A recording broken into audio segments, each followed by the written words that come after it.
នៅកសិដ្ឋាន SRS បងប្អូននៅខេត្តបាត់ដំបងបាទកសិដ្ឋាន SRS មានទទួលទិញលក់គោបាទអញ្ចឹង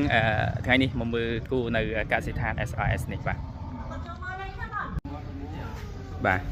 ក្រុមការងារពីប្រទេសម៉ាឡេស៊ីបាទចាស់មកមើលជាក់ស្ដែងតែម្ដងនៅដល់កសិដ្ឋាននៅទីនេះមានការទិញលក់បងប្អូនបាទគោច្រើនប្រភេទបងប្អូនមានតម្រូវការទិញលក់អីអាចចេញបានបាទហើយច្រើនកសិដ្ឋានធំមានកន្លែងបំពងធំមែនតើបាទ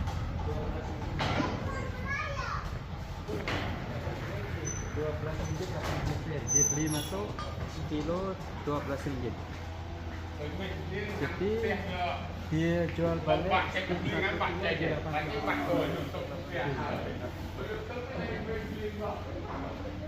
នេះសតគូដែលគាត់បំពន់នៅក្នុងសតឃ្លាំងចំណីបាទកន្លែងគឺចំណីរបស់គាត់បាទគូច្រើនគូនេះច្រើនណាស់បងប្អូនអញ្ចឹងជាទីផ្សារគូធំមួយសម្រាប់ស្រុកយើងផងដែរហើយឮថាមាននាំចាញ់ផងដែរបងប្អូននេះគូនេះច្រើនមែនតើស្អាតមានទូចមានធំបងប្អូនបាទ